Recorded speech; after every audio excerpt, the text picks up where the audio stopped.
بسم اللہ الرحمن الرحیم۔ اس سے پہلے ڈاکٹر اسرار احمد کے جو شرکی عقیدے ہیں اس کی وضاحت کی جا چکی ہے۔ وحدت الوجود کے یہ قائل ہیں اور صوفیہ کے جتنے یہ مشرکانہ عقائد ہیں ان صوفیہ کا دفاع کرتے ہیں۔ اور اب ان کا ایک اور شرک جو سامنے آیا ہے، ایک شرک کی حمایت اور بلکہ الزام گزشتہ قوموں کے اندر جو کہتے ہیں سجدہ تعظیمی بالکل جائز تھا، یہ بالکل بری بات انہوں نے کہی ہے۔ بلکہ نبی علیہ السلام نے تو لعنت بھیجی ہے پچھلی قوموں کے اوپر، لعن اللہ الیہود والنصارى اتخذوا قبور الانبیاء والصالحین مساجدہ۔ اللہ کی لعنت یہود و نصارہ کے اوپر، انہوں نے اپنی انبیاء کی قبروں کو سجدہ گاہ بنا لیا تھا۔ تو انبیاء اور صلحاء کی قبروں کو جب سجدہ کریں گے تو ان کے اندر جو ڈیڈ باڈیز ہیں انہی کی وجہ سے کریں گے نا، تو ان کی زندگی میں سجدہ کیسے جائز ہو سکتا ہے، یا اس پچھلی امتوں میں وہ شرک کیسے جائز ہو سکتا ہے؟ ذرا اپنے کانوں سے سنیے اور آنکھوں سے دیکھیے۔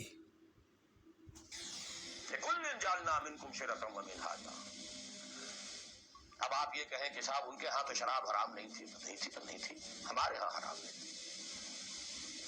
سابقہ شریعتوں میں سجدہ تعظیمی حلال تھا، کسی کے سامنے جھک جانا ہمارے لیے حرام کر دی گئی ہے۔ شریعت اب محمد کی ہے صلی اللہ علیہ وسلم، مصطفیٰ برسان۔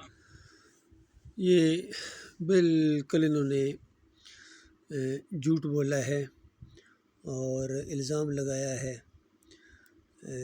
پچھلی شریعتوں میں یہ سجدہ تعظیمی کہتے ہیں جائز تھا، یہ بالکل انہوں نے جھوٹ بولا ہے۔ اور خاص کر جو سورہ یوسف کے اندر کچھ مفسرین نے اس طریقے سے تشریح کرنے کی کوشش کی ہے کہ پورے خاندان نے یوسف علیہ السلام کو سجدہ تعظیمی کیا، یہ بالکل قرآن کا انکار ہے، قرآن کی تعریف ہے۔